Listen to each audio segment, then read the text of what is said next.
Follow James. His phone. I'm waiting for James. My God, dude. All right, you're live. What's up, Fool Podcast 2020?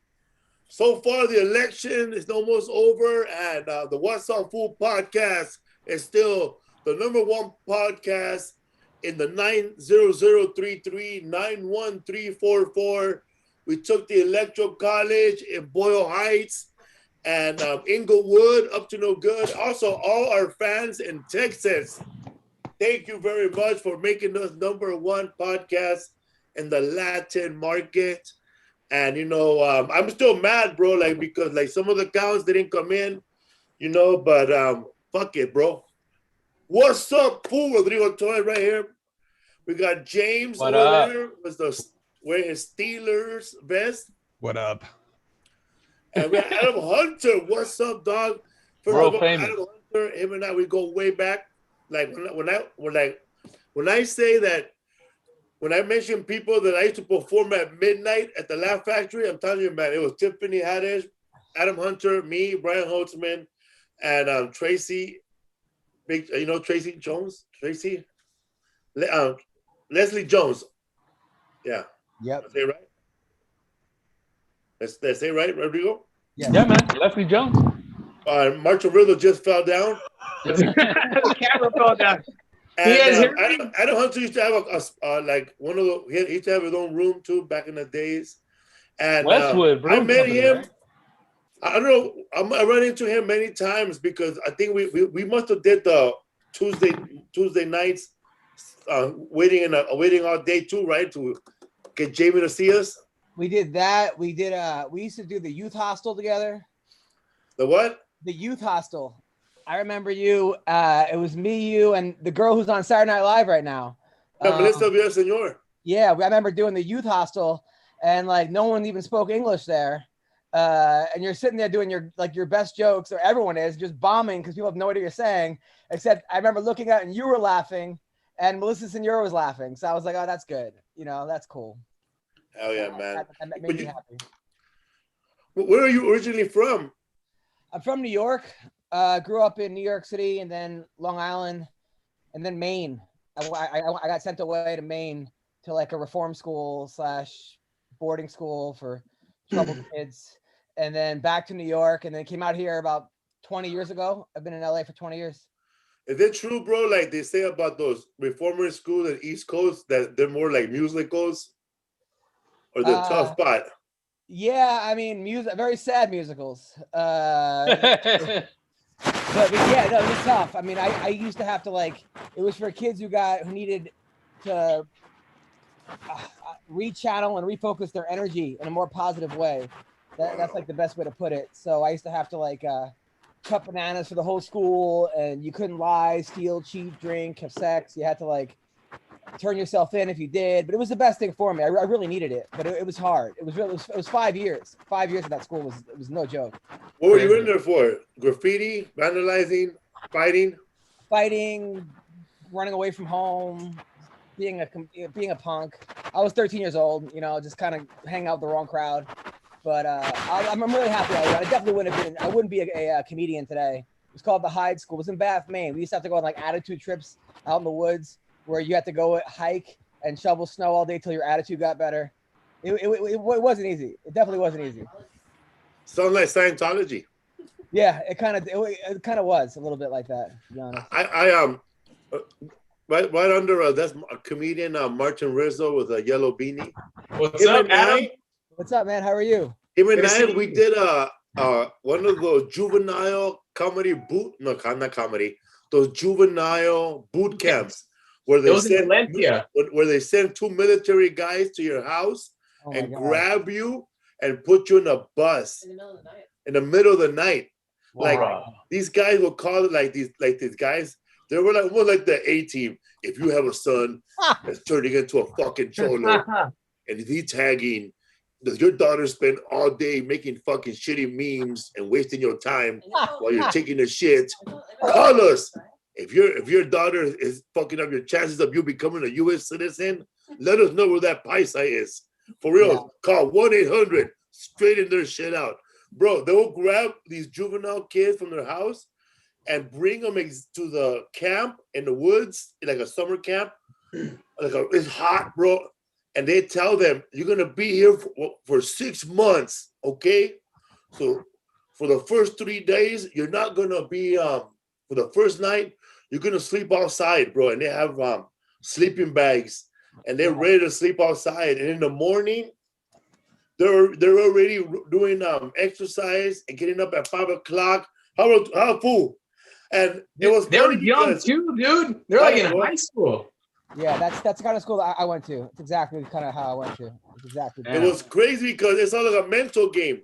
Yeah, it really because the kids that we were performing for were already there, for a while into the program, and back in the back they had the new kids, and they were just looking at the ground. They told them not to look up. Yeah, and how do they love your? They must have loved your comedy though.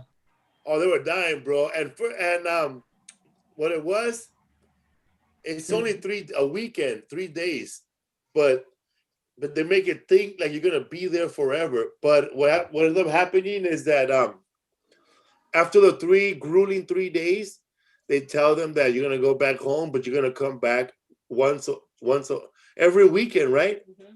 Every weekend for a couple of months to try your shit out. But it's not. But they thought it was gonna be like 6 months straight. Wow.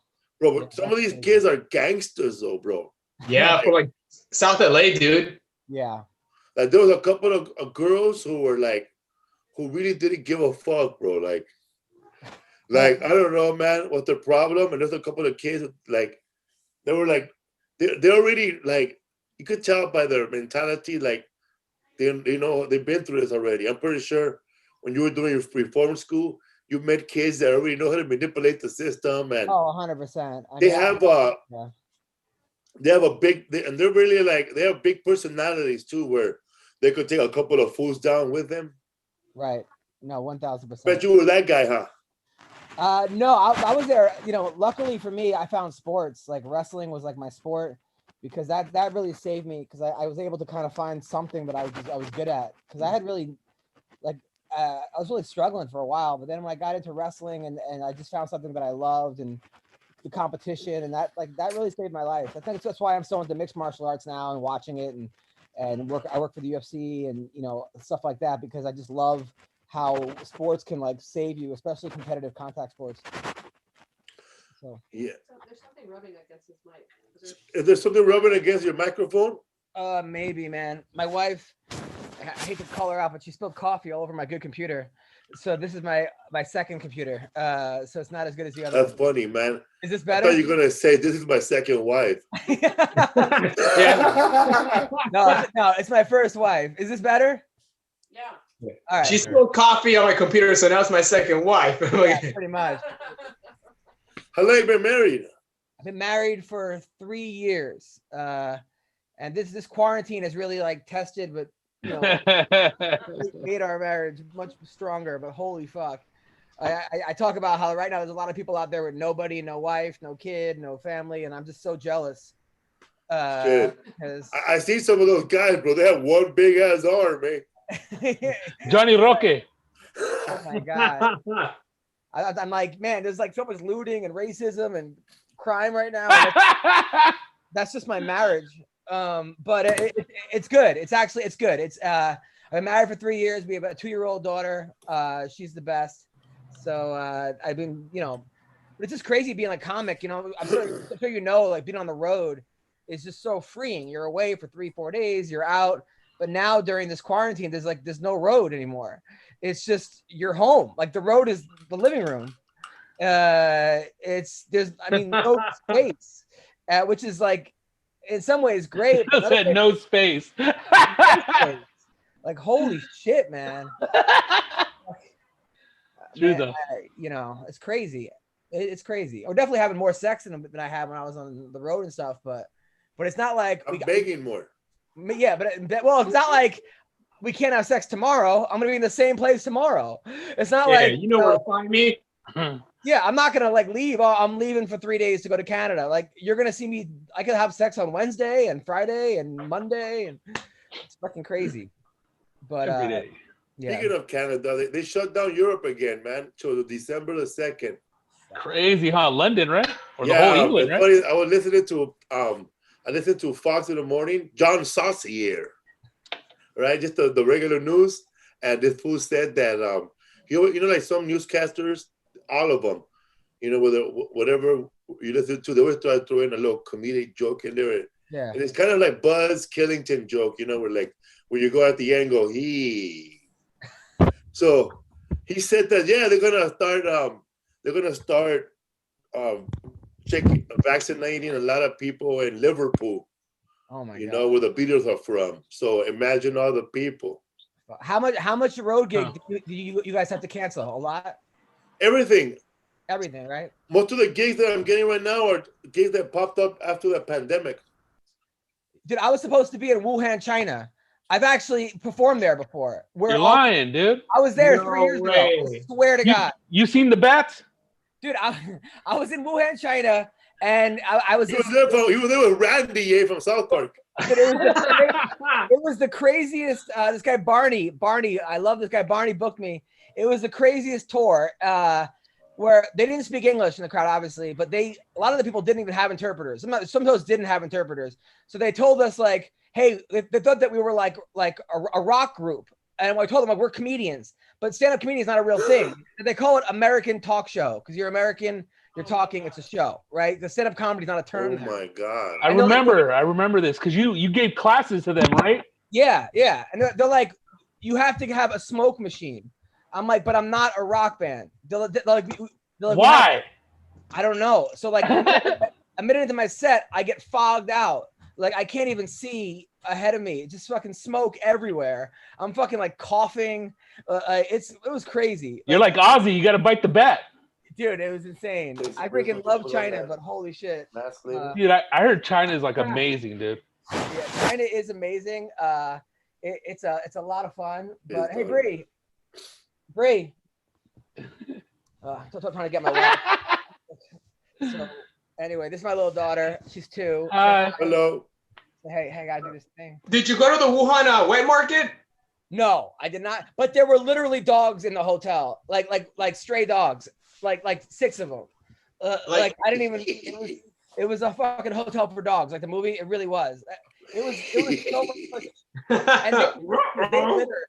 China is so dirty. Like they enforce littering because I went to go put stuff in the garbage. They're like, what are you doing? I'm like, well, I'm just throwing stuff away. They're like, no. They want you to leave your garbage out because it creates more jobs. People who pick up litter. That's how I think, man. That's what I tell people. That's why I litter, dude. I'm creating jobs. Yeah, right, dude. I think if you pick up the trash, you're messing up the class system. Oh, 1000%. And then I did comedy in Mongolia after that. I was the second comic in Mongolia. The Mongolia has the most beautiful women ever. Because I guess back in the day, Genghis Khan kicked out all the ugly ones or something. That's what they were telling me. They're all. That's hilarious, dog. Genghis.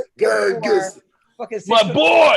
Asian chicks with like American accents that look fucking. We need a guy like that in America. It's crazy. Vote him in. It was crazy. But yeah, man. I'm gonna look that up, You're probably a relative, dog. I'm gonna be like those people on TikTok, bro, like that get information, like the one he just gave us, that's pretty funny and interesting, Genghis Khan. And then have a little green screen. Hey guys, you want to hear something fucked up? This is Genghis Khan, eh? And this guy, you know what he did, eh? He kicked all the ugly chicks out of fucking whatever he's from, Morocco, in Mongolia, and you trying to cancel me from calling ugly chicks ugly? Come on, eh? Who am I, Genghis Khan? And then you. Dude, Genghis Khan, like people think of him as like a tyrant in the U.S. or like a dictator back. He's on their money. He's on the airport. Like he's like the good old days. Like people still revere Genghis Khan because he's like this little dude that took over China. Or his grandfather did after that. Like he's like legit. Like Mad Conqueror. Yeah, holy shit. Killed so many people. It's like incredible, dude. Yeah. It's funny when you watch the History Channel about Genghis Khan and his army. You look at the weaponry, First one to use firepower. You couldn't get past their amazing archery because they were so fast. And they not only had the big arch one, the one you put on your feet, they had one that was like an Uzi, bro. That they invented the Uzi, and they would just be going like this, like a shotgun, letting arrows out. And they're one of the first, like Native Americans, man. They could shoot arrows on horseback. Wow. You know, yeah, the whole thing was like after they beat you, you joined their gang. So so that they would just collect you as part of their gang. Like they would Kind of like the Romans. yeah, pretty much. Like they jumped into the gang, man. That's how it happened. Yeah. Yeah. I watched the whole season of Barbarian on Netflix, and man, it was all right. Rodrigo Toy, what's up, Rodrigo? Man, you got the little puppy right there with the little mask. He's sitting there, dude. He's in quarantine right now. You know, the first place that we went to after I didn't work from March all the way to July. Our first show was in August, right, or July? August. Our first show was in Oklahoma. Wow. Oklahoma opened up with half capacity. No, well, only the comedy club opened up to half capacity. They were checking temperatures. Was it the Looney Bin? No, it was Brick House. Brick House. Yeah, it's a good club. Brick House Comedy Club, yeah. Yeah, I love It's Oklahoma. owned by Tacoma and Spokane. Last time I was in Oklahoma, there was like 7 dudes in wheelchairs at the show, like 10 dudes. But one dude was like the tall black guy, like in the wheelchair. I mean, he was like, and I was like, "Oh, are you guys a basketball team?" And they really were. They were like, and I'm like, "Oh, this guy must be the center," and he was. And they were like the coolest. They were called like the Rolling Thunder or something. They were like the fucking coolest wheelchair people ever, or people in wheelchair I've ever met in my entire life. Like, holy shit, it was awesome. That was the last time I was in Oklahoma. They were waiting for Chris Fonseca to show up. Fucking roller derby, dude. Just the other day. Have you ever opened up for a headliner, and then like the headliner got mad because you were hooking up with chick? Hey, bro, I'm the headliner, dog. No, I've actually like opened up for headliners who got mad at me for like not getting pussy with them afterwards. I know, right? Like So- some headliners think that you're supposed to be out there searching and shit at the bathrooms. Yeah, it's like the opposite. Bring me 2 back. Bring me 2 chicks back. And you're a new guy, right? Like I remember you're a new guy. You know, you're not a headliner, man, who's been everywhere. You know, who's been in the game that long. You know, who hooked up everywhere. You're in a featured act, man. You're lucky somebody told you you're funny. You're like, okay. Yeah, exactly. I had a headliner one time ask me if he could use my hotel room to fuck a hooker because his wife was in his hotel room.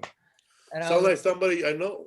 And I was That's like, nasty. The same night? Who's that? Was this a promoter? A promoter? No, it was a comedian. I was like, no, man, you're not gonna like, dude, don't get me involved in like you're cheating. You know? Bro, I was fuck out of here with that shit. I was with a comedian, and the phone rang, and the girl picked it up and said hello, and there was a guy's fiance or wife calling. Yeah, that's always tough when you want, like, you know, a guy's cheating and you got to hang out with So the fool grabs the phone and goes, Felipe, man, why you let your lady answer the phone, man? My wife's gonna go crazy. Oh, damn. And I'm like, seasoned player. he goes, wow, that's fast. Yeah, that's yeah. But that story about the hooker and the wife, and then that's insane. So he was gonna have sex with her and then go back to his room after. It was funny though, because like at the time, Wash his dick in the sink. And at the time, he was like known as like the Family Guy comic. It gets better. He was like the clean comic who has like, oh, the all shucks married guy. The worst. And then I would talk about like strippers and threesomes, and I was like being faithful, and he was the one fucking hookers. Like it was like exactly the opposite of our acts. You know, when I wrote those jokes, I really was that guy, but then I was in a relationship. You know? I worked with the comedian ones in Florida. I think it was Tampa. You didn't go, Rodrigo, because it was in Tampa. I remember the featured. His name was the same name as the spy in the show Turn on Netflix. And his act was about being like a stepdad and whatever, being this awesome dad. And I thought that our material was gonna crash or be the same because he was featuring and killing with that material and clean. But when I opened up with my shitty dad, you know, never spent time with them, doing drugs, that kind of dad, it's like I killed, man. Like he did good, you know, being that clean stepdad, you know. But I was killing it, bro. And like he even came up to me after the show and goes, "Wow, man." He goes, you're like an opposite of the kind of dad I am. And I said, bro, yeah, and you're the stepdad putting in all that work, bro. That's hilarious. Dude, there was a comic that I used to know, like, who was like it was a pretty good comic. He was like above average, you know.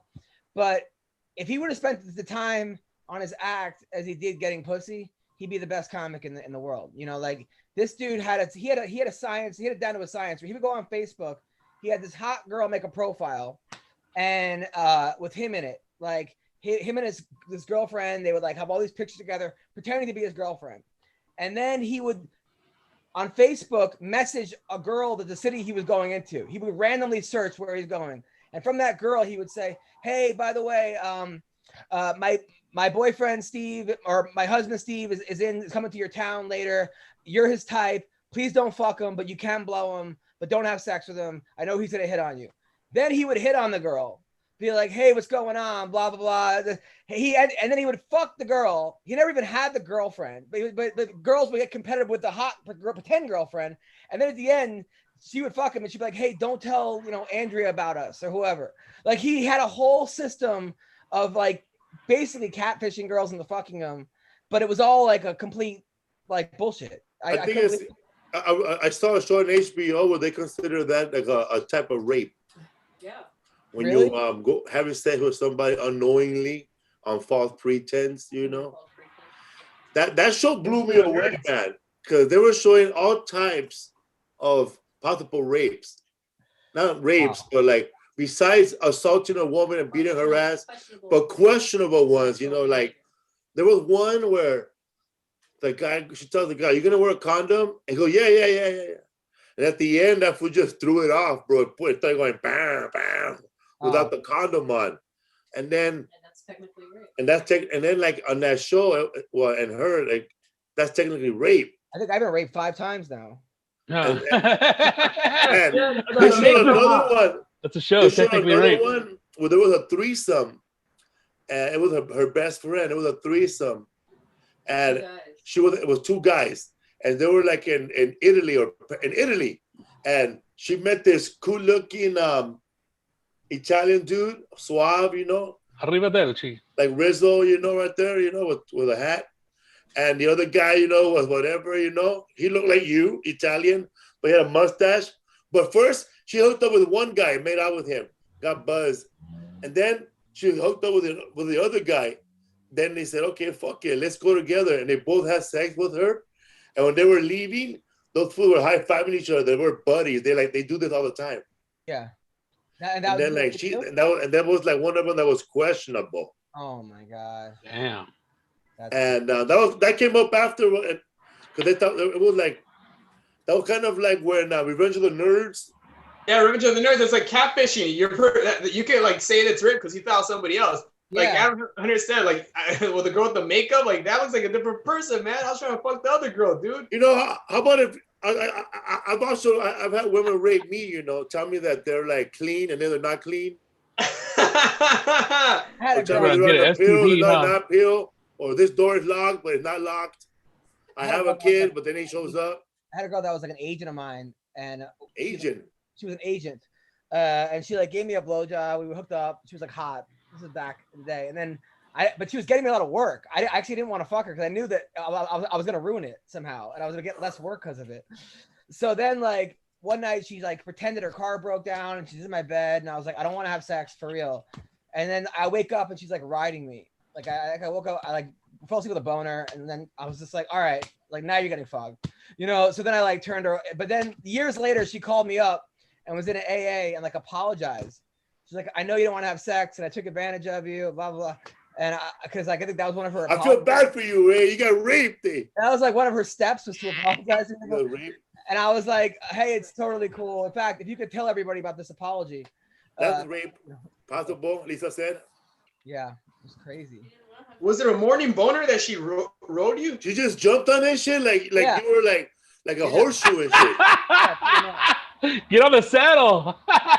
A morning delight sex, dude. That's messed up. Cause did she put a condom on?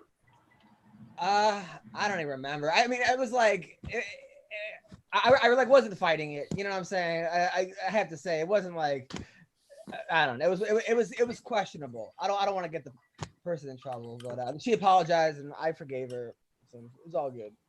You know. Wow. It is what it is. Came in like a wrecking ball. Let's get her and get that money, Adam. What was that?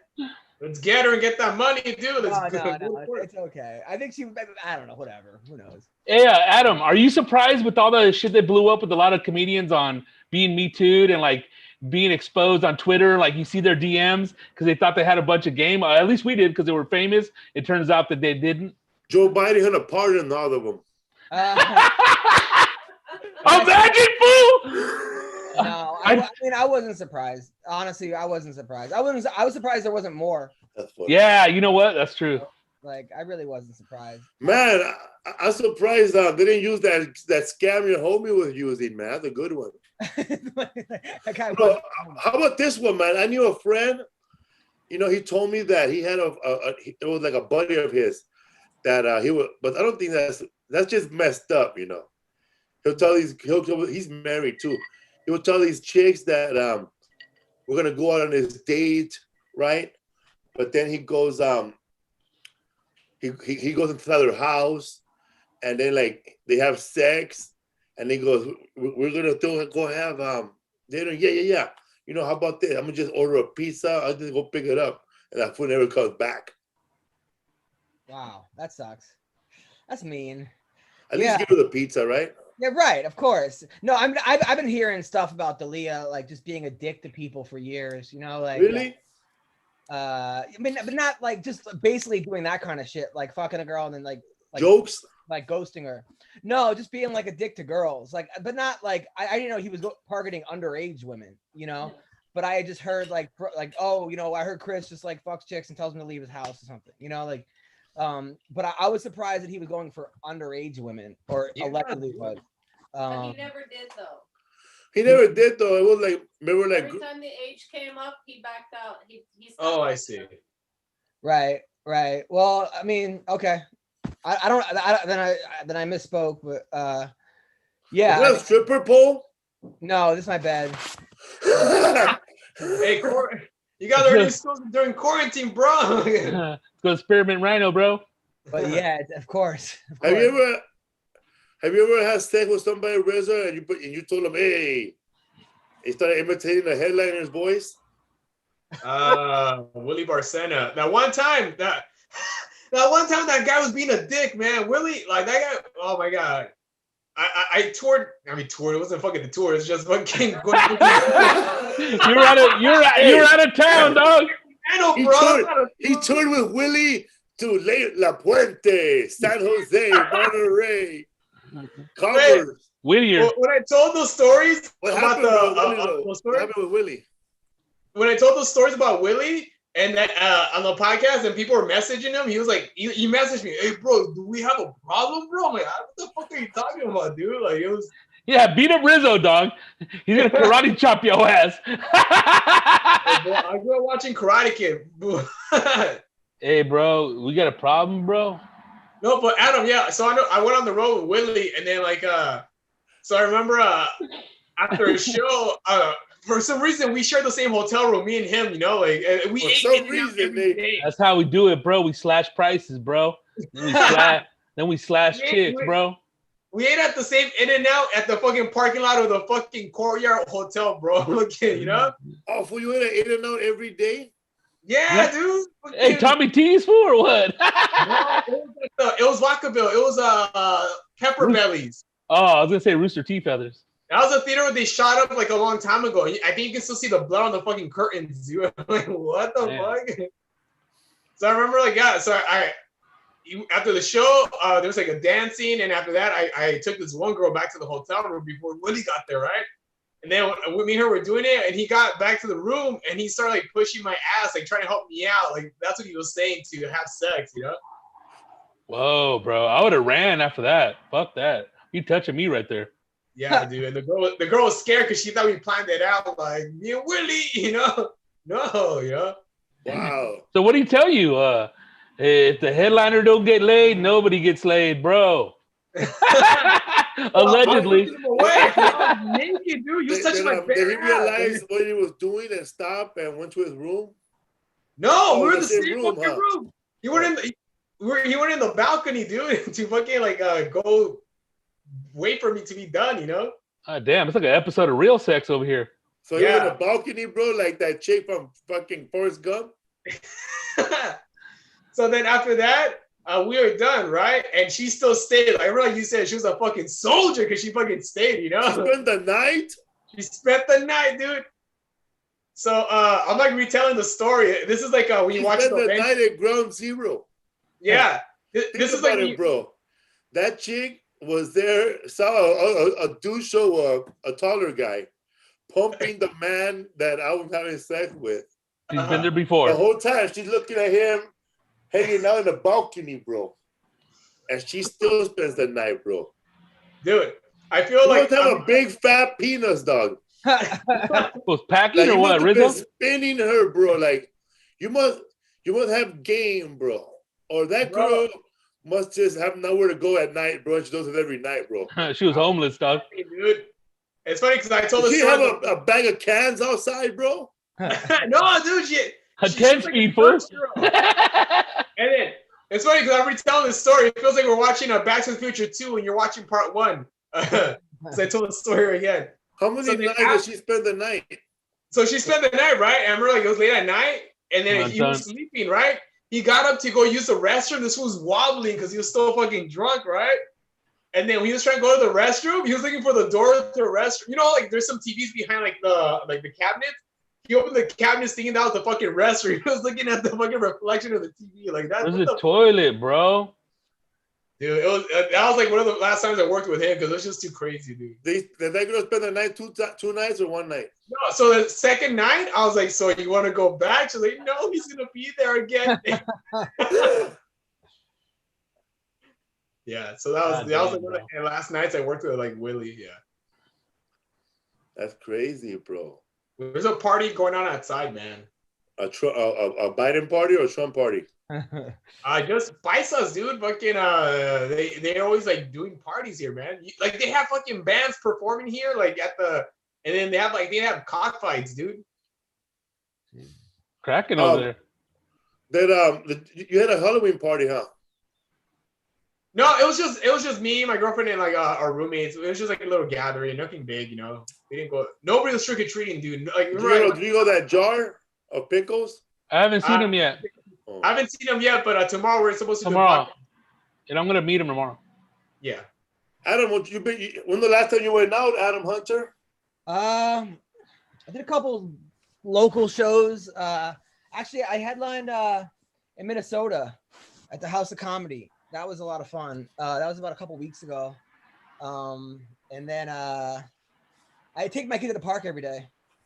Every day I take her to ballet class and dance class and, you know, all kinds of classes. And so that's been fun. Then we've been going to like petting zoos.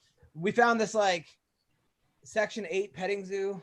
It's like all the animals that like got kicked out of other petting zoos or something, but they're like the nicest. But no one's petting these animals. Like they come up to you, like the sheep, the horses. They're like smoking cigarettes. It's great. It's a great time. So I've been taking my daughter there like at least once a week. People do that though, man. There's remember you've done the Laugh Factory Thanksgiving and Christmas show, right? Yeah. I'm at one of the. Okay, bro, man. How many times have you done that shit? 3 or 4, probably. Oh man, isn't it like you're a comic and I'm a comic, so we pretty much do whatever we want as far as helping, you know? Yeah. Serving, or I pretty much jump in wherever I want, you know, because I don't care. But there's some people there that have been going there for years who try to like rule, bro. Like trying to take control, bro. Like over help. Like sometimes I want to look over and go, how bad were you this year that you're trying to be the nicest motherfucker here and still annoying motherfuckers at the same time? How could you volunteer, be nice, and still annoy the fuck out of me? It's like the funny person at the Christmas party. It's like we're all comedians. People feel they need to like go on stage and tell jokes at the comedy Christmas party when like no one's telling jokes. It's always like, you know, like they just have to get on stage and like it just it's the worst. The worst is when you hear a comic serving food and say you got enough. Man, I'm like, bro, enough, bro. You bought the fucking turkey? What the fuck you doing? Get this guy the fuck out of here. The last thing I want to see is a guy complaining. Yeah, we're both bottom feeders, bro. I remember one time, I think of some homeless guy said, I want more, and give me more. And I think Dane Cook snatched one of those the leg off, bro, and gave it to him. No, oh really? And some other guy, I was serving, and then lady goes, I'm a vegetarian. What do you have? I said, look up. You see all this fruit? It's edible. Start picking at it, eh?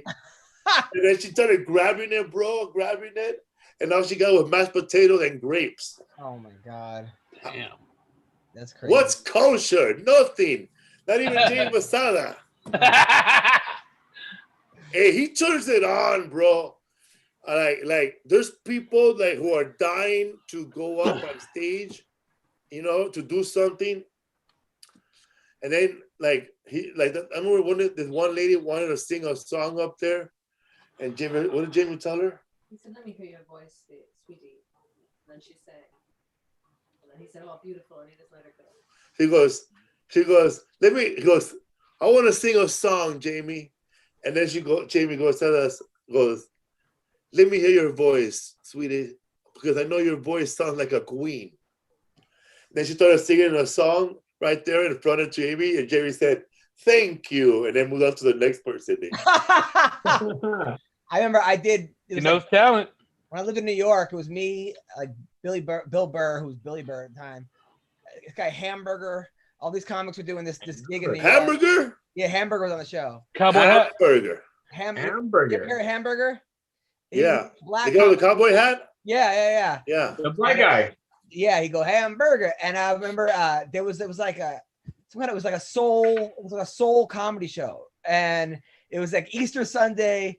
And this woman came up there and sang "Swing Low, Sweet Child." She was so bad, you know, like just horrible. But the crowd was all black. They were trying to be nice, you know, like it was Easter.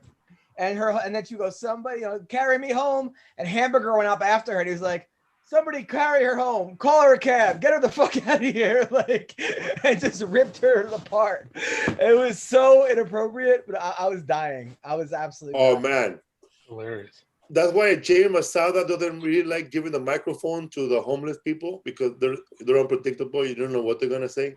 Yes. So he gave the microphone to a little kid one time, and the little kid. Paul Mooney was on stage. And Paul Mooney was on stage. No, he was next. Paul Mooney was probably next, or he asked to be next. Oh, I'm next. I think Jimmy Brogan. I'm gonna be next. Anyway, so this kid goes up there and goes, "Tell a joke, man, for the whole world to hear." Jay Masala said, "You know how he is. For the whole world can hear." I'm not trying to imitate him, but he said, "For the whole world." And he said, "How do you stop 5 black guys from going crazy?" Hey! Oh no! How do you get him out of a tree? How do you get him out of a tree, right? Oh my and Jamie God. goes, "Oh, thank you, Betty." Thank you, Betty. And then Paul Mooney wanted to be next. What's real, Paul Mooney? Well, this is going to be something that's going to happen right now. I'm going to go up next, and we're going to destroy the room. Or Jamie, put me on stage next. Well, he went up next, bro. I don't know what time he got off.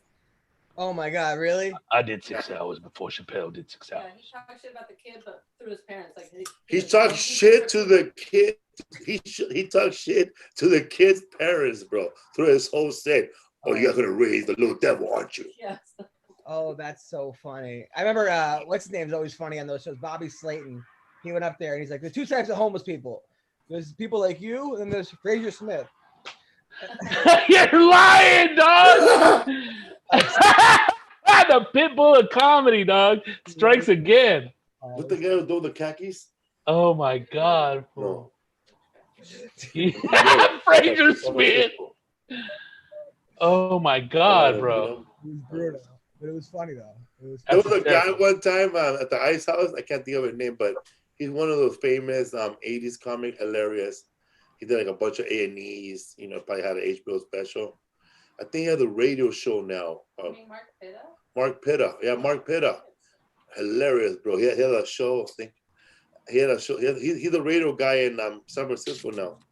You know, he still does his comedy, but he followed Fraser Smith, and I don't know. He made a reference to one of Fraser Smith's jokes, and I died, man. I was like a young comic, you know. He said, "Wow, Fraser." He go, "Okay, ladies and gentlemen, you guys ready for some Reagan jokes? How about this? How about this Iron Contra scam, huh?" Dude, some of those comics, like there was a comic I worked for. It was a Doug James gig. Oh my God, Rudy Moreno's cousin. That's what Joey Diaz said to me one time. What are you doing this weekend? I'm doing Doug James over there. Oh yeah, Rudy Moreno's cousin. Dude, that's funny. So, this guy was hilarious. Sometimes Doug finds these comics that I've never seen before or after or since, but they're like really funny. You know, like they're like writers now or something. And there was a guy that I worked with who was telling me, it was right when I think Sinbad had a show. Remember Sinbad had like a talent show, like a Vibe TV? Vibe. It was after Vibe. It was like maybe like Star Search that Sinbad was hosting. Yeah, for a minute. And this guy was writing for it, and he told me that Sinbad was like totally clean, and he was opening up for Sinbad, and he knew a girl in the crowd that was a nun. He knew a girl in the crowd that was a stripper, and he had the stripper dress up as a nun. And every time Sinbad would tell a joke, she wasn't wearing underwear, and she would flash her vagina just to Sinbad. And Sinbad was like, it was like a PG show, and he couldn't even like reference it. And he kept looking at this girl's like every time he tell a joke, he would see. So then afterwards, he goes backstage. He's like, "You're never gonna believe what I saw." And he's like, "Let me guess, a nun showing you her pussy." And he's like, "Yeah, how'd you know?" He goes, "That's my friend Diamond. She dances over it, whatever." And Sinbad like hired the guy like 20 years later to write for a show because he still remembered that. Like that crazy, dude. Yeah. Next time we have Sinbad, we're gonna ask him about that, bro. Also about Eric Andre. What about Eric Andre with Sinbad? Well, Sinbad was on Eric Andre, and we had Eric Andre last week. And I watched an episode with Sinbad on, and I've been on the show, and we taped an hour just to get a minute for the TV. That's hilarious, dude. So we had a wheel that spins, and it has South Korea, North Korea. It has a lot of countries, and then like the real shitty cities are like big, you know, like you go to a shitty city. So where you want to go, Sinbad? So Eric Andre had a motor on that wheel, and once Sinbad spinned it, he was waiting for it, and it must have spun like for 20 minutes till Sinbad finally stopped it and said, "Listen, motherfuckers, I'm going to South Korea." Wow. That's awesome. I don't have time for this shit. I was in Jingle all the way. Yeah. we met Sinbad once, right, Rodrigo, at the airport. He was cool. House guest. House guest. That's a fucking funny ass movie, bro, with Sinbad. Phil Hartman, right? And Necessary Roughness is pretty funny too. Yeah, the football one. Yeah, dude. That was a good movie. It's a good movie, man. What's up, Adam Hunter, man? When's your next road gig? I'm shooting my a comedy special. Hell yeah. December 18th, doing an hour in Vegas. Nice. So really excited about that. Congratulations, dude. That's awesome. Thank you. Oh, okay, but I gotta give a shout out to Frankie Quinones. Oh yeah. He's the one that hooked it up for that. I don't know if he hooked it up for that voiceover I did for that cartoon. He's real good friends with the creator, and they're both creators, right? No, he just was a voice, I think. Yeah, Frankie Quinones was a voice, so shout out to him, bro. Valentino? What I like about being in a comedy game, bro, like, you know, you stay in it forever, man. So every once in a while, man, motherfucker, remember you and shit. Pop, pop, pop. Of course, man. You got it. That's the thing. It's so much of it is just staying in there. Yeah, man. I remember this comedian had asked Jay Leno, what friends of yours didn't make it? He was the one who didn't, the ones who quit.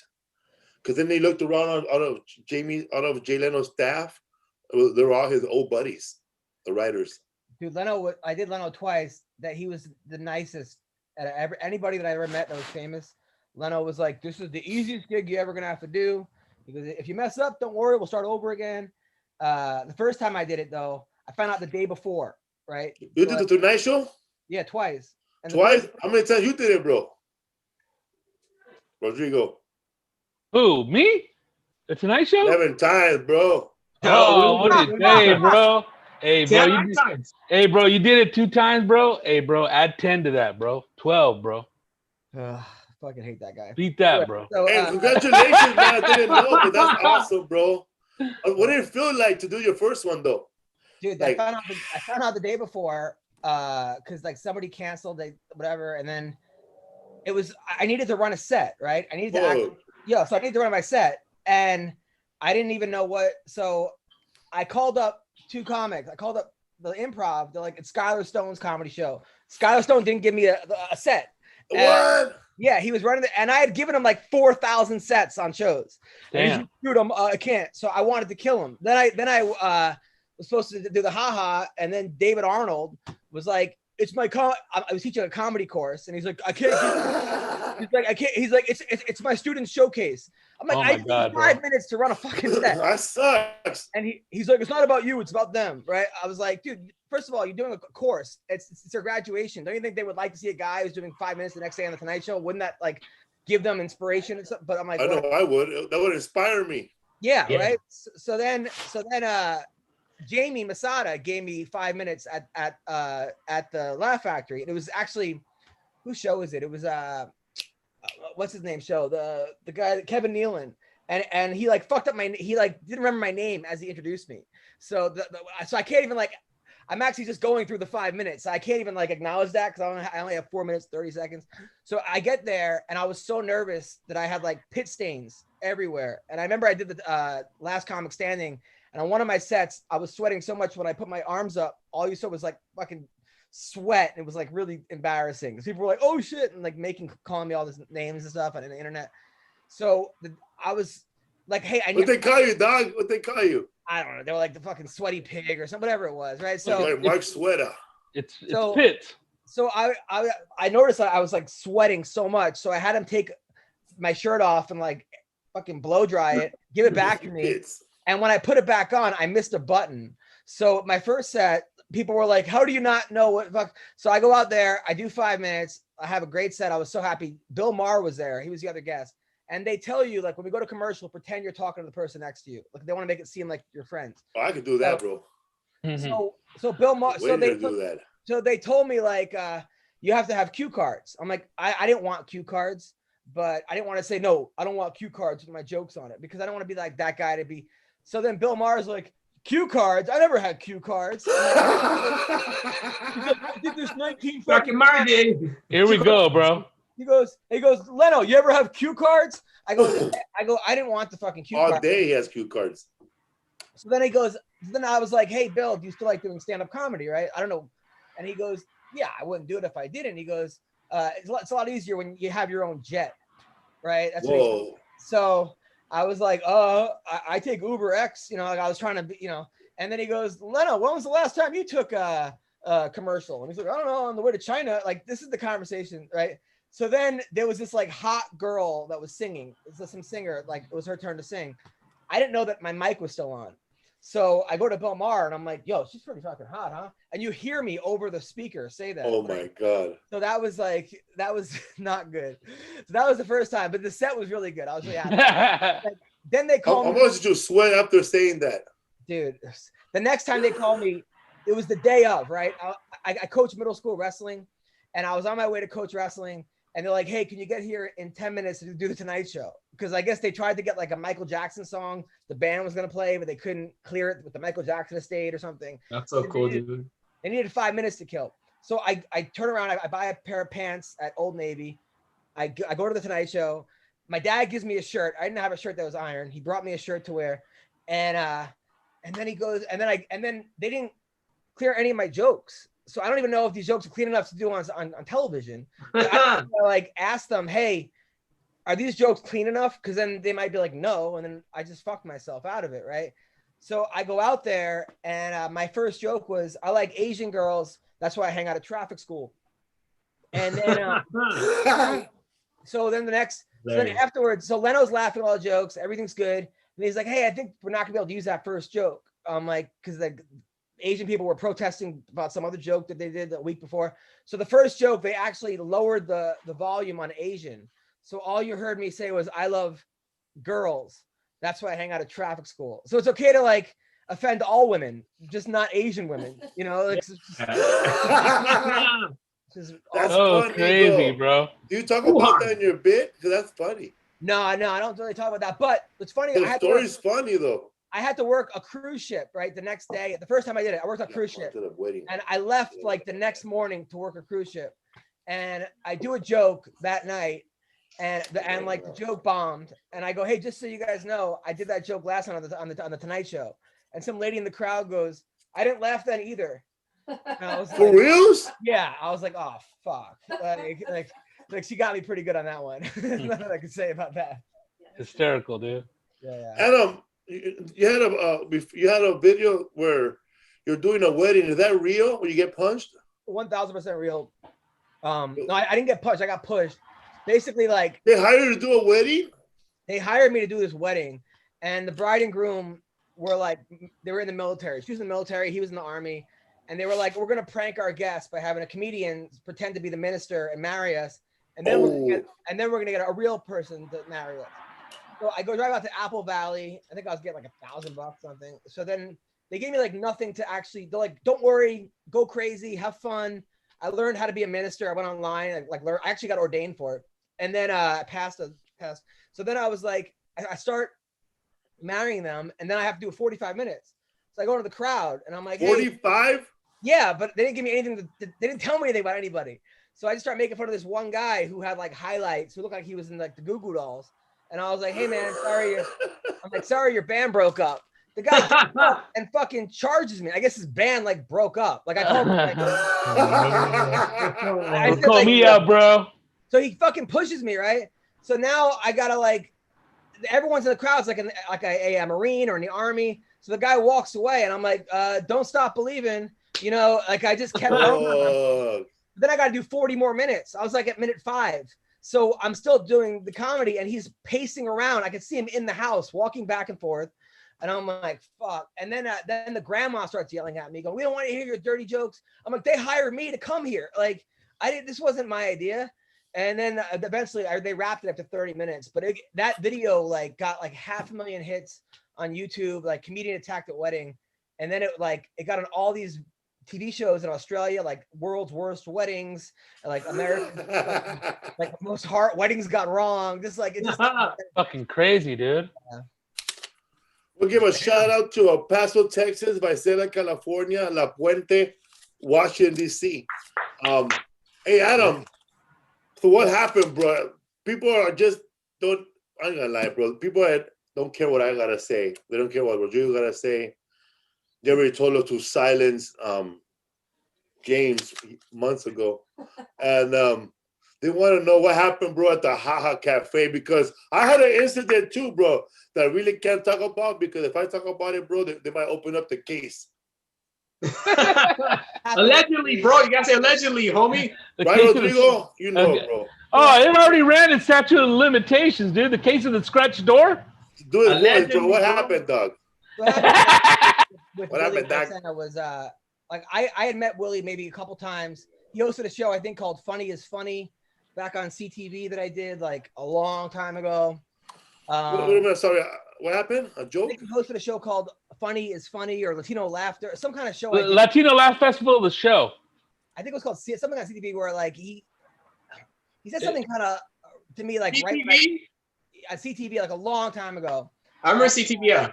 Rodrigo, you did that show. Yeah. It's a Latino Laugh Festival, the show. Willie hosted the first part of it, and then he had problems with people, allegedly. And then they had Pablo host the rest of it. Yeah, and I think I did that set, and I think he hosted it. He kind of made like he wasn't that nice to me, but I remember him not being that nice, but nothing that like I could even like say what happened. And then I would see him because he would always be at this place where he got his VHS tapes, and I got my DVDs like the same spot. He was always nice. He was always like editing videos of his kids doing karate or something, and he seemed like a nice guy, right? I didn't really know him, so I thought we were like on good terms. So I went up to him at the haha after I was on Last Comic Standing, about a year later actually. And I was like, "Hey Willie," and he goes, "Adam Hunter, you did my fucking joke on TV." Damn. And I, fuck you. I'll kick your like all. And I go, dude, I don't even know what you're talking about. I've never seen your act before. Like, I don't watch. I don't want to see your act. We don't go into the same. Like, I don't know. I don't know what you're talking about. What joke? What joke? And then he wouldn't even tell me what joke. And then I was like, Joe, I don't know what you're talking about. Like that. And that was it. That was all. Like, it was like that. I was like, all right, man, this guy obviously, So then like 5 months later, I was at the haha and I was having like the worst week of my life. Literally, I flew to Tennessee to do a show. It was a Christian college. They didn't tell me. The booker stole my check. I still got there. Like, wait, did it tell you to be a Christian show? No, the booker never mailed me the check. He said it was in the mail. I went there on my own dime. I get there, it's like a beyond Christian. The kids are eating like ice cream or something, and they're getting like credit for going to either church or my show. Wait, what city was this? It was in Tennessee. And I actually drove to pick up the check, and it bounced at the bank. And they threatened to call the cops on me. And it was just, oh my God. And then I'm on, and then like I offended. I go, the lady tells me if it's too dirty, I'm gonna go like this. Within 3 seconds, she's going like this, right? I haven't got to my dirty joke yet. Like, it was like a minute in. I get off stage, she makes a beeline for me. I'm like, before you fucking yell at me, I just want to let you know, this check bounced. I almost got arrested today. I drove 6 hours. And that was like on like Wednesday, right? Then like Friday, I had a family member that was like doing heroin with her husband, and I like threatened to kill him. It was just like, I got tricked into that. I was having like the worst week of my life. It was one thing after another. So I'm at the haha and I'm hosting the midnight show. And I'm on stage and I see Willie walking and like giving me a mad dog look. And then I see him walk out, but I look at him. You're gonna get it tonight, big dog. I forgot that I saw him. You're like one of those things where like I saw him, but I'm like focused on like 50 other things. Famous elbow, bro. I see him and I'm like I remember seeing him. So then I go into like I wanted to do like a joke and I couldn't remember the joke. I'm like, oh, I have it written down on my computer in my car. So I go to my car and I got my computer and I'm with Terry, and Terry's like, Adam, put on blah, blah, blah, next. And then Willie just comes. I don't even see him. It just fucking cracks me in the face, like behind me. Like he comes like on the corner. I didn't even see him. Like punches me in the mouth. Ninja dog. Like fucking cracks me. And then I was like, what the fuck just hit me? Like, and then I look, I got blood all over my fucking mouth. I needed like 7 stitches. I was like, this motherfucker, like I just saw red, So I just started hitting him, but a lot of people were like in my way. It was in the hallway of the haha. There was like all these people that got out of the 10:30 show, 10:45, comics hanging out. So crash into pictures. So I was like hitting him, but he didn't expect me to just take the punch and hit him back. So his hands were down. I think I hit him like 3 or 4 times. But I couldn't really get a clean shot because I was having to like punch in between people to get him, and then he's like, his hands were down. He's like, come on, white boy. He's like, he's like, we'll dine in hell together. And I was like, I think that's. I don't live to live. You watch a lot of movies, bro. Dine in hell together, Sparta. Yeah, from like 300. So he says that I took a joke, and then he took a joke from that guy, from like Gerard Butler, I think, from 300. Like he stole that line, So then like, so then I got like thrown out of the haha like by Jack Jr. and someone else like got me out, but I wasn't done. So I got back in the haha, and then I was being held back like by both. You have to buy a ticket first to get in. So I like need them, but I didn't really. I missed them like, but because I didn't. All I had was like a knee left. My hands were being held back, and then I got thrown out again, and then I was gonna like jump the gate and then try to Superman punch him from the top, like come over, but I was afraid I couldn't clear the gate, and I was like, fuck, like what if I can't clear the gate, and then I'm stuck on top of a gate, So then my lip was busted, like I had to go to the hospital, and get stitches. Were they still coming at you? No, he just hit me that one time, and then his hands were down, his head was up. You probably didn't think you were gonna fight back, dude. No, that's what really bothered me. Well, a lot bothered me about the whole thing. Number one, I didn't even know I was in a fight. Number two, he only hit me because he thought I was gonna hit him back. I was not hitting him back. Like he was a bully tactic. And then the next day, I'm like, I didn't know that many people in LA. I was kind of new, and I'm like, fuck, I'm gonna get like killed. Like, who knows who this guy knows? And I got more love from like the Mexican community. Like I think even you came up to me and you were like, you gave me a hug, and you were like, you man, fuck that fool. And I was like, oh, thank you. And then like somebody else was like, on behalf of my people, I want to thank you. All these like job offers in West Covina. So stupid, dog. But then but then I sued him. We went to court because it was like 10 grand for my fucking mouth. Fuck. You know, like because I have a fake tooth, and my tooth fell out because I got hit by a car when I was younger, so I had a fake tooth. And then after court, we're leaving the courtroom. After all this, he didn't show up to court. It was the whole thing. He finally showed up. He tells the judge that like I'm jealous of his career, which is why I was taking jokes from him. We made up this whole thing. Then he tries to fight me outside the courthouse. He's like, "Come on, wow. let's go again." I'm like, "Bro, we just came from the fucking courthouse." Like, You want to go back, bro? Like I'm in a suit right now, like with my lawyer. Like, fuck you. And then he hit me up on Facebook like, "I'm not saying I was right, and I'm not saying that you were wrong, but What? maybe we could put this behind us." I'm like, I didn't respond. Like, I honestly want nothing to do with that guy. I since then have met like 6 people that he's either bullied or done that to or threatened, or I'm just like, bro, like I guess he's a different person when he drinks, but it was like I would never hit somebody when they're not looking. I would never hit somebody in general. I mean, you can kill somebody. I mean, I've heard stories. You've hit somebody and they've fallen the wrong way and they've died. And over a joke, dude. Like the joke that he's even saying was like not even a joke. It was a premise. And it was What was it? I did a joke where I'm like, I had a whole joke where Mexican people are coming to our, I didn't want to do the joke anymore, but I was basically saying like people are mad that Mexicans come to the country and taking our jobs, and don't speak the language. Like if some dude's coming to your job who doesn't know English, your job sucks. Like no one's going to Home Depot to pick up a doctor. Like, that was basically like That's a good one. That was like 2 sentences. Like I tell 10,000 jokes in my act. Like I literally like try to have more jokes per minute than anyone else. Like I try to sell at least 25 jokes a fucking every minute, So for him to fucking say that like 12 seconds out of my act was the same as his, like, are you fucking crazy? And even if it was, who gives a fuck? Like I won't even do the joke. If I do a joke on stage and I hear someone else do it, right? I'll come up to him and be like, hey, listen, we have the same joke. So if you hear me do it, let me just let you know I didn't take it from you. I've had it before. Like, still do the joke. I don't care. Like, yeah. And if we're on the same show, I'll do a different joke.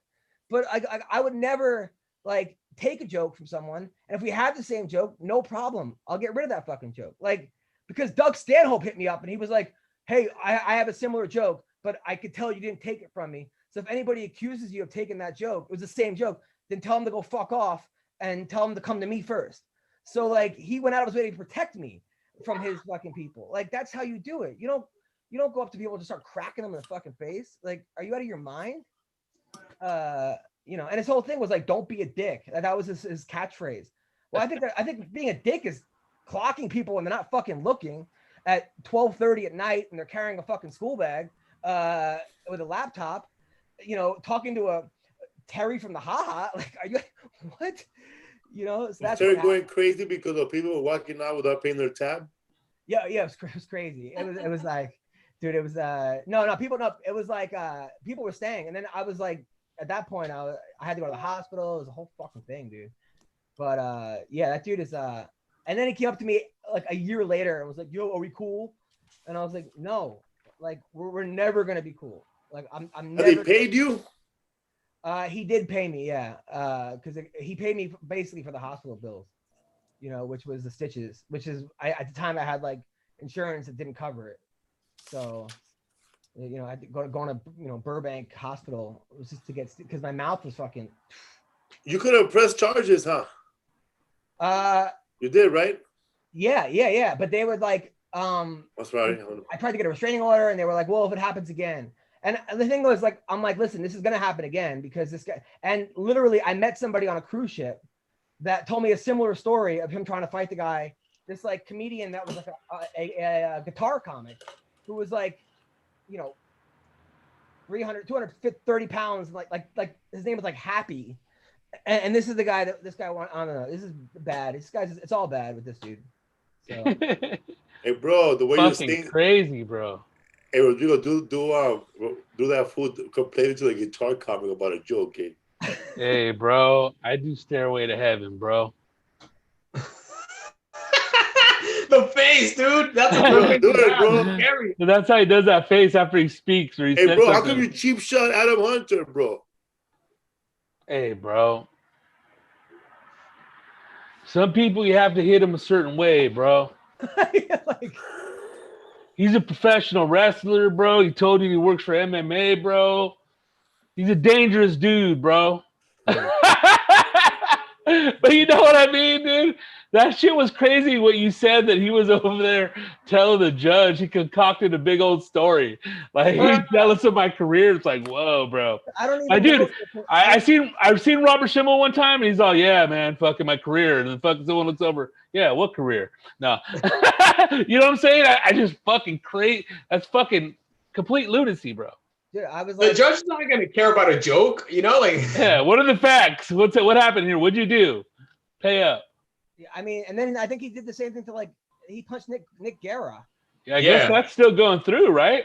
He drove out of his way to go punch him, fucking. He was like 3 hours away, and then it's like those cartoon maps where the movies where they go and they fucking drive to yeah. He was like Pee Wee. It was like Robert De Niro in Heat. He already got away with it. Nick Guerra's like 112 pounds. The guy has he's like 112 pounds.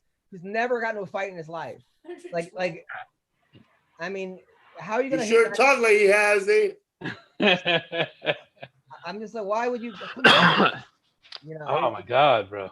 And then that one was crazy because I found out later on that Willie got arrested at the airport. Somebody said, right? In Texas, right, when he was leaving or something, he was leaving or getting there. For the Nick Guerra thing? Yeah, over there in El Paso. Well, they were on the same show together recently. Really? I didn't know that. I saw a flyer with them two both in the same show. I'm like, how's this gonna work out? How do they say when couples get back together, reconciled? Hey, man, everybody's desperate during COVID, bro. Before that, I got to get out of the house too, bro. So what happened, Martin? Are you happy? Prop 22. Are you happy? Yeah, man, I'm happy. It's like a lot of people are complaining about it. Were not they weren't gig workers, they're saying oh, vote no, but they didn't even do Lyft or Postmates or stuff like that, the reason I got those jobs, side gigs, is so I can just have the flexibility and be like, all right, I can still do comedy, not like a full-time job. I knew what I was getting into. Not clock in. Yeah. Awesome. So you were saying yes or no on it? Yes on 22, so we can keep staying into independent contractors, because I know there was a girl who sent me one to vote no on it. Then I told her, I know a lot of Lyft drivers, they're voting yes, so she didn't respond back. She don't drive Lyft though. We don't want to be employees, dude. I don't care about health insurance. Maybe in the future about health insurance, but not right now. Dude, I just send those people dick pics every time I get with them. The worst. Yeah, man. Oh, what's up, everybody? We added a 4:00 show in Arlington this week at the Arlington Improv. Get tickets at FelipeSworld.com.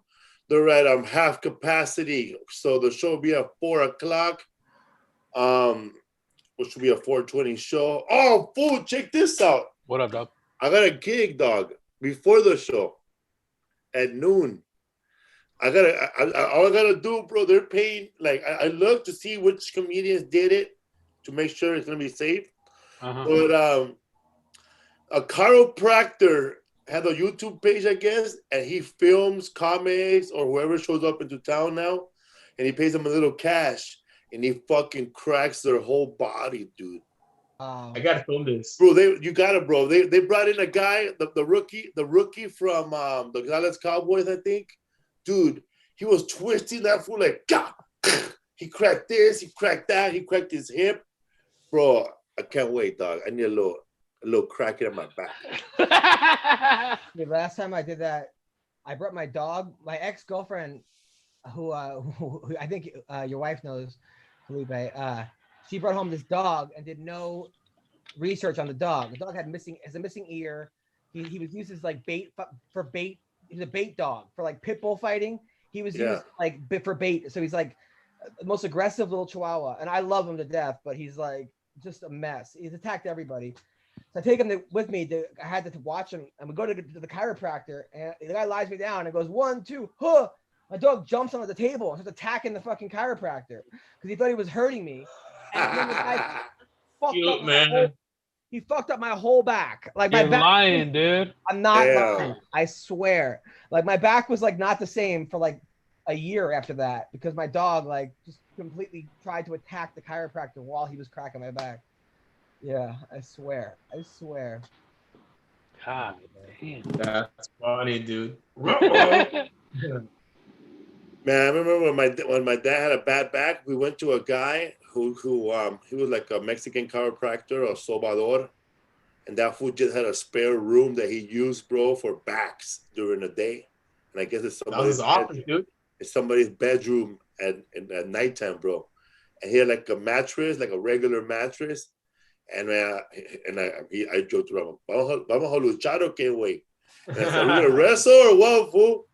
And man, he twisted my dad had a fucked up back from a car accident and all kinds of shit, right? And he fucking he hooked up all I heard was a bunch of cracking and my dad in pain. But there were so many people there that were coming in for bad shit, like broken fingers or he cracked it back and ankles. This has nothing to do with the story, but I got a pretty funny story that has something to do with some fucked up shit. There was a girl in Oklahoma. This is like when Tinder first came out. That like it was the best because you could like put where you're gonna be like a week ahead and just swipe. By the time you get to that city, you have like a whole bunch of dates lined up, you know, or women coming to your shows. So when I went to Oklahoma, I had this girl came up. I met her at a bar afterwards. You go back to her place, and there's a little like a remote on her couch, and I was like, "Oh, what's this for?" She's like, "My asshole." I'm like, "You're kidding, right?" She's like, "No, like when I was younger, my asshole fell out.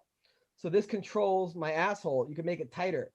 Swear on my life. And I had all these jokes, like it worked for the garage and, you know, this and that, the TV. But I swear this girl had a remote control asshole because her asshole, like in maybe a gymnastics accident, something happened where it actually made her asshole tighter based on this remote. She needed the remote control to take a dump? Maybe. I that wasn't where I was going with it, but because I was like, I mean, I was trying to be as sensitive as possible and not like crack, 4,000 jokes, but she really had like a remote control asshole. So I want to see this now. because she needed. Wow, that's crazy, man. Yeah, that is nuts, dude. I remember I did a comedy show and one of the manager and the waitress told me the couples in the front. He goes, all their wives have they have a vibrator in between their legs, and they switch remote control with their husband. So so one husband controlling the other wife's remote control, and the other one controlling the other wife. He goes, just to let you know, maybe I want to joke about it. Mean ass swingers. Bro, I told everybody, don't say shit. Fuck these motherfuckers. And then we just went through the whole show and never mentioned it. Oh my God. That's that would have been the whole act. How can you top? I would have said, fuck. I should have just said, if I was drinking, I would have just grabbed the remote controls, bro. Yeah, like, here you go. I'm pleasing all of you at the same time. The stuff people do, bro. You ever do white people, cocksucker? This country's going to shit. I remember back in the day, they tried to have like porn. I ran a show where I had porn stars telling jokes in between comics. It was like, this is like when MySpace first came out, and I put a porn star on the flyer, and everybody wanted to come to the show. I'm like, fuck it, I'll just book a couple of them.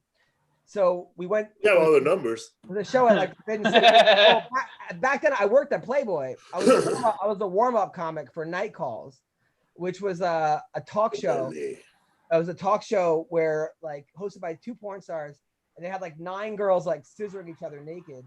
And I'm like, hey, where are you from? In the crowd, people are like, get the fuck out of my face. I want to see the naked girl. It was like the worst gig ever. So one girl, I swear to God, they had a talent show and she played the violin with her vagina. Like she actually was a trained classical violinist, and she played Mary Had a Little Lamb with her vagina. So, and all I kept thinking was like how pissed her dad must have been for all those violin lessons. Like the thousands of dollars he spent, and this is what she's fucking doing with it. Joanne Sebastian Bach. We're not gonna take it. You still see these No! So then we had the show. We had the She's show. a lay down bass. Let me down her music, bro. Give me a couple octaves. So these porn stars were going on and they were bombing, right? Because it was actually a tough crowd. Everybody was stiff, you know? Everybody, yeah. And it was like me, Greg Wilson, Yoshi. It was just the dirtiest. Oh, there you go, bro. That's what happened in the show. and like the Russian and Casey Armstrong was somehow involved in it. God damn, bro. I'm like, what's next? That was a fucking let me sleep on your couch tour. Yeah, Dante comes out with Ron Jeremy, dog. I know all these guys, bro. These guys are down for sloppy thirds any night. Dude, we raised like, dude, this Greg Wilson's on stage. This porn star comes on while he's on stage. She spreads her legs and she goes, come on, eat it, while he's on stage. And he goes, I've done some fucked up shit, but I'm not going in Devil's Canyon. I was like, I thought it was pretty damn funny. So anyways, these porn stars are bombing, right? So the girl goes on stage and we got sponsored by a bunch of dildos. This is where actually the dildo thing came in. And the girl just started taking the dildos and throwing them to the crowd, like hitting. And one person in the crowd got hit in the face with a dildo, I swear. And then she goes and files a police report after the show because she wanted to sue. And the guy was like, wait, so you were at a comedy show and a porn star threw a dildo at your head and it like hit her in the face. And he was like, I don't know how to file that under, blah, blah, blah. But it like broke her sidekick. So I had to go to the porn star's house to pick up $300 to fucking pay for this girl's sidekick. Swear to God that happened. Not kidding. That was a badass phone though, the sidekick. Yeah. Was pretty good. Yeah. How big was that dildo, bro?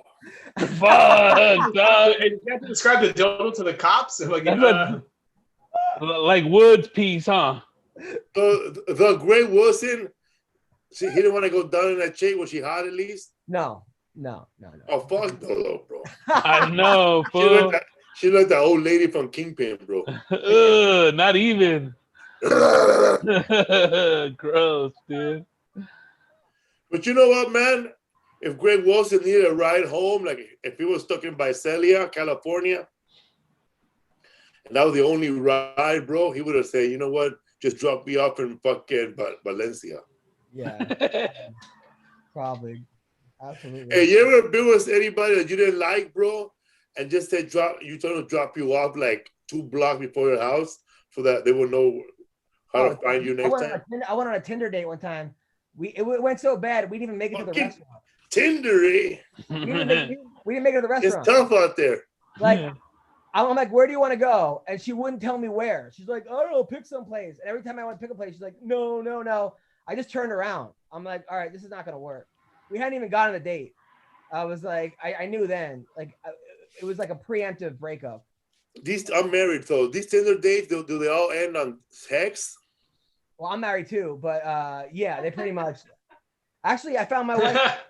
Yeah, me and my wife met on like Bumble. So Bumble. A lot of people met on Bumble and Tinder. Yeah. Where did you meet, Rob? MySpace was the thing for me. Was Adam looking for a wife? Where did you meet Martin Rizzo? Your lady. People has a blank look. Instagram, MySpace for me. Mine is dirty ones, man. The dirty hookups. Instagram was the clean ones, you know, the nice ones. Where are the dirty ones at, fool? You get catfish a lot with faces, huh? Wait, you're still on MySpace? No. No, back in the day, MySpace was like the dirty ones, dude. Yeah. But I got catfish once. Cattle call. You're only once?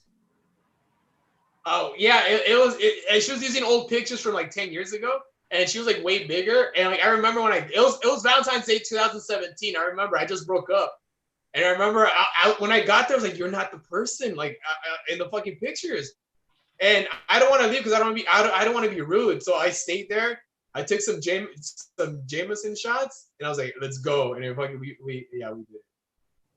Nice. Damn. You're a soldier, Two bro. times, dude, because I was too drunk to drive home after. Like, oh, okay, let's do it again. Not too drunk to nut. Yeah, it was crazy, dude. 2017. You're nicer than I am.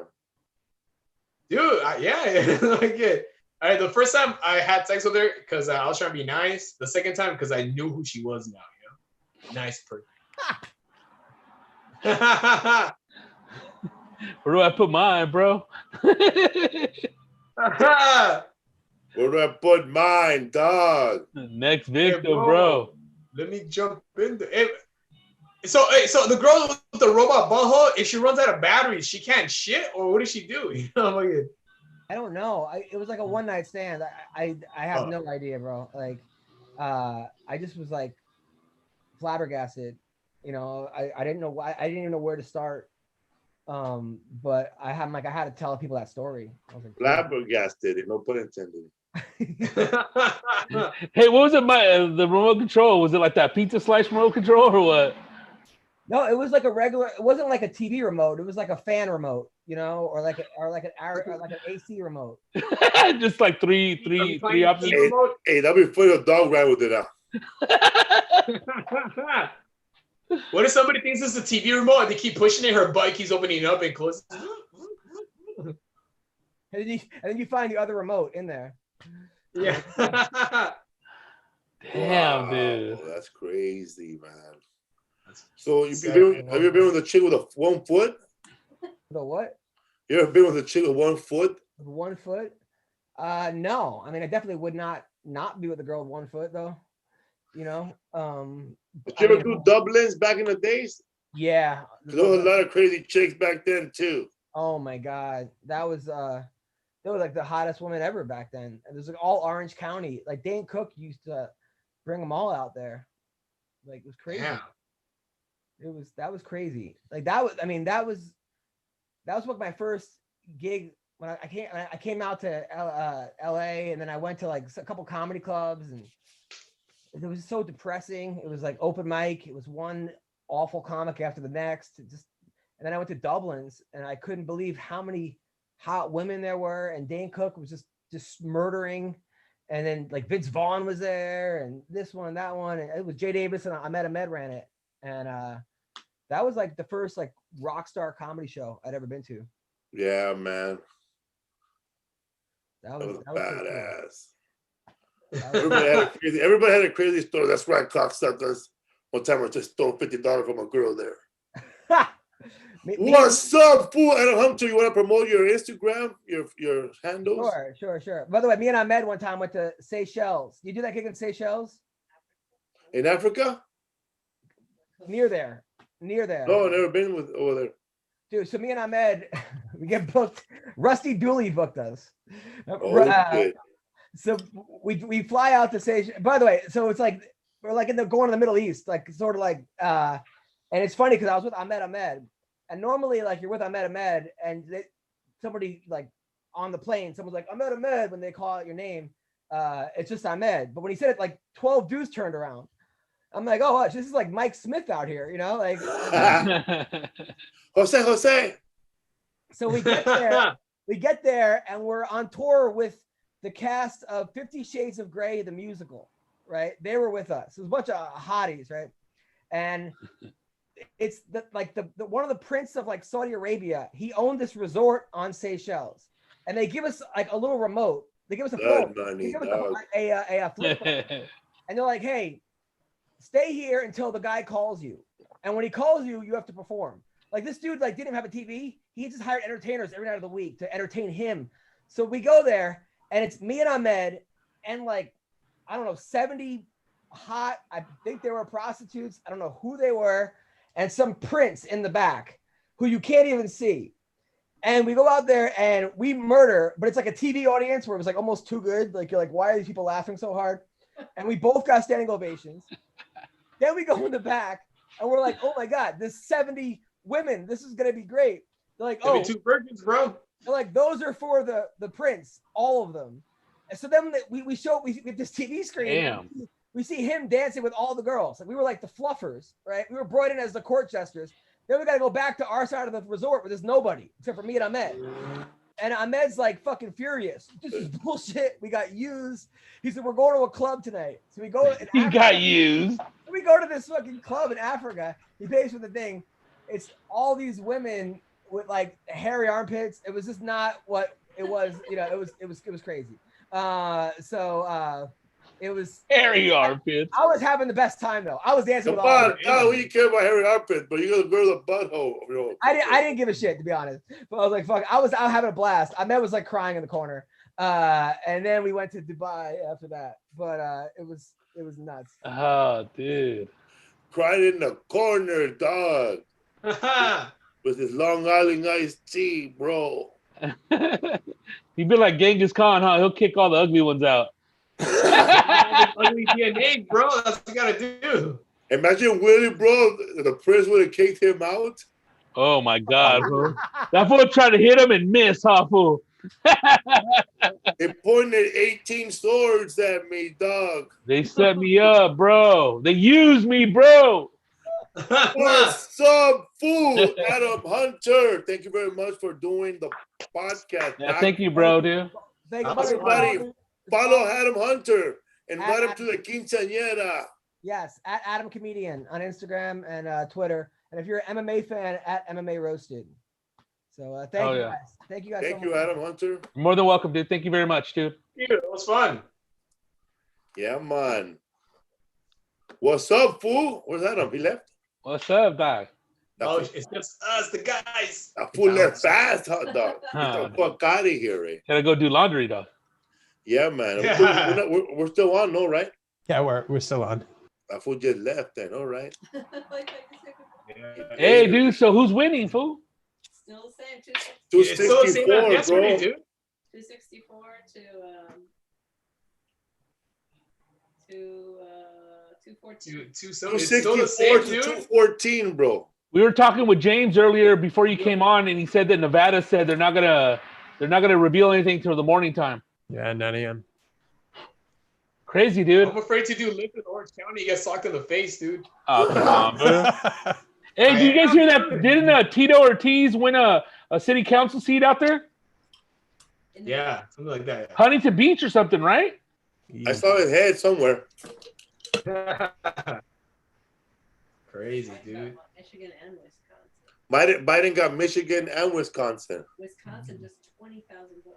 Isn't that crazy? They're still super close. I heard that they're saying that they're waiting for Philadelphia to see what's going to happen in there. Hey, wasn't it crazy with his little speech last night? Trump, like, they got to stop counting. Like, what the fuck are you talking about? What's I was crazy like, wow, dude, this guy. is that a lot of comedians, bro, came out in support of Trump, and now they're backpedaling. Oh, dude, you know, and if when it, I mean, I gotta say, bro, if you were supporting Trump for the last 4 years, stick to it. I get it. It's on a flip flop now, man. People don't Hey. have the memory now. But how about these people that try to flip flop in the last 2 weeks, dog? Come on, bro. You fucking culture vulture. You. Yeah, I can tell you right now, man, they didn't say anything for the last 4 years, bro. Because bro, you know me, I was doing stand-up comedy regardless, eh? Oh, dude, come on, bro. You've been through administrations before. I had said it in 2016. If he wins, we're gonna get a lot of work in Texas. Dude, it's like even though he's the president and he's like a shitty guy, dude. Like if it wasn't for him, there'd be like no like all the late night talk show hosts. SNL wouldn't be where they're at right now, you know. No, he pretty much.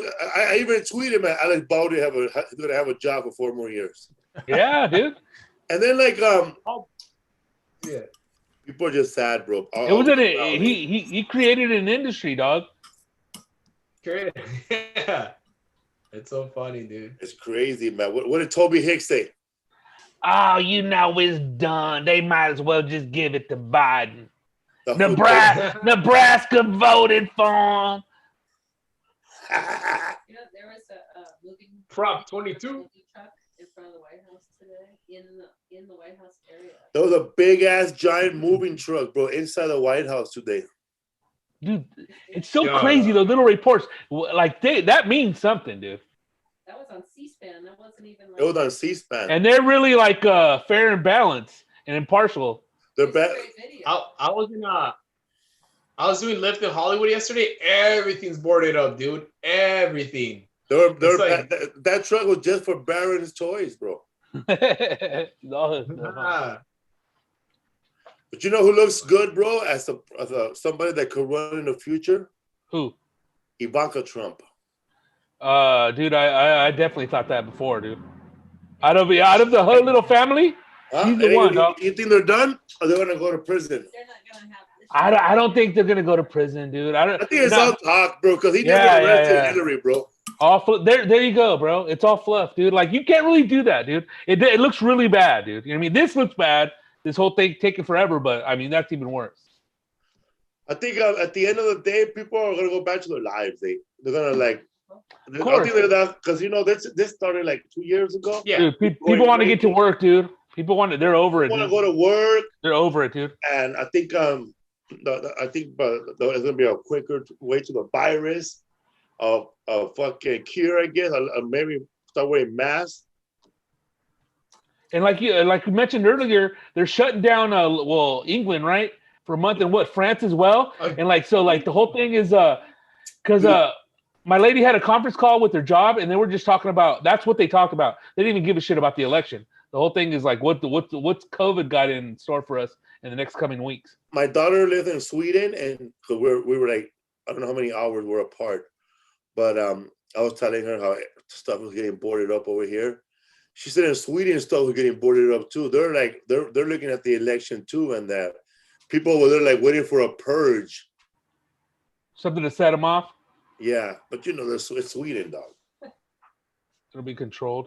But they're the ones that, out of all those European countries, they're the ones that didn't have any, that calmed that shit down, right? Yeah, they have it under control. Well, it wasn't under control. A lot of people died. A lot of people died, bro, but they didn't like tell everybody to put on masks. But there was no politicizing of the mask over there. You just, you know, do what you gotta do. But there's rules over there about stand back and all that too. What's up, fool? If you're listening right now, man, Texas, we love you. We'll be there. Arlington, Texas, 4:00 show just added on Saturday. We'll be there. Rodrigo Torres, Martin Rizzo, Rachel Wolfson. Also, I'm coming to Rohnert Park, California, baby. Rohnert Park, California, the Sonoma County area. Next week, that'll be what day? November 13 and 14. See you guys there. One show every night. It's the Bubbles? Larry Bubbles Brown going to be there? Sally Tomatoes, he'll stop by. That show is just going to be us. Yeah, no, Bubbles is on the show. Oh, Bubbles is on the show. Murr. I'll see you there, bro. Murr. I don't need a room, man. I'll drive. Don't even worry about it. I'll drive back home. Oh, no. You're not going to pay me that much, man. I'm a little rusty. Yeah, do some Jay London, bro. Thank you. What's up to our listeners, man?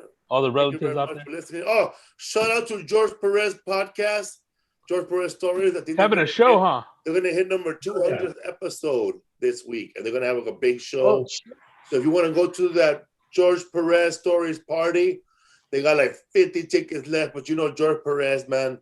Is there room for you to hang out in the bathroom? They'll let you hang out. What's up, fools? Shout out to everybody. Boom. Later. Hey, what happened? When I see you guys. Well, Friday for sure, but then tomorrow we'll see you, and then that's it. Yeah, man. I got you. I got you that coffee from Hawaii, dude. I got it from that Tokyo Central Market. Oh, thank you, man. Can't wait to drink it. All right, doggy. Calling that dog. Later, dog. Later, man.